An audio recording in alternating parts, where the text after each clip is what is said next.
Au LAS, secteur robotique, le robot est au centre de toutes les préoccupations et tout est fait pour améliorer le développement de ces machines. Mathieu, le doctorant, interagit ici avec Max, appelé scientifiquement PR2. C'est intéressant parce que donc, on a le robot réel qui bouge, donc vous voyez son environnement, et après derrière, on a sur cet écran s'affiche la perception du monde du robot. Nous sommes deux personnes en face du robot, donc moi là je suis la personne bleue. Vous voyez que si je lève mes mains, le personnage dans le modèle lève les mains. Ici, 85 personnes travaillent à perfectionner le comportement d'une dizaine de robots, principalement des doctorants, des ingénieurs et des chercheurs comme Rachid Alami. Dans son enfance, Rachid voulait devenir inventeur. Après une formation d'ingénieur, il s'est réorienté dans la recherche en préparant une thèse.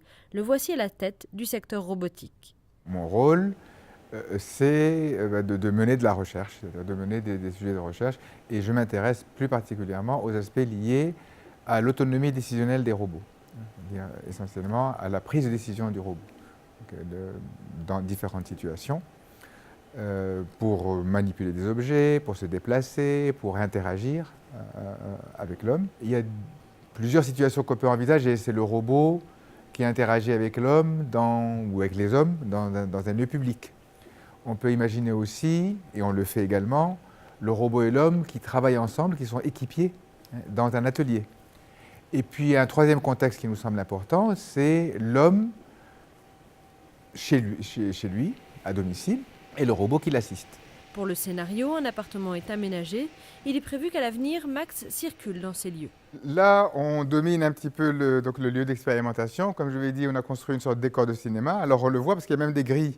C'est un peu comme dans les théâtres ou dans les studios. C'est des grilles mobiles, qu'on peut monter et descendre, et sur lesquelles on peut installer des capteurs, on peut installer un éclairage complémentaire. Les capteurs servent à observer ce qui se passe dans la scène et à transmettre l'information au robot. Aux commandes, Mathieu.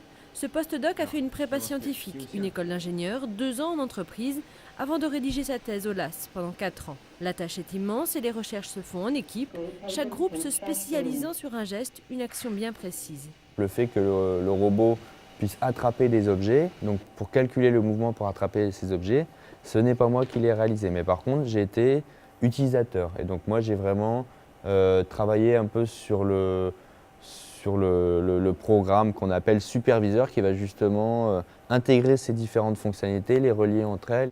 Et la programmation d'un tel robot est impressionnante. Là, il y a au moins une vingtaine de programmes différents qui fonctionnent et donc qui a été réalisé par des personnes différentes. Chercheurs et doctorants travaillent au LAS Robotique en collaboration avec des ingénieurs.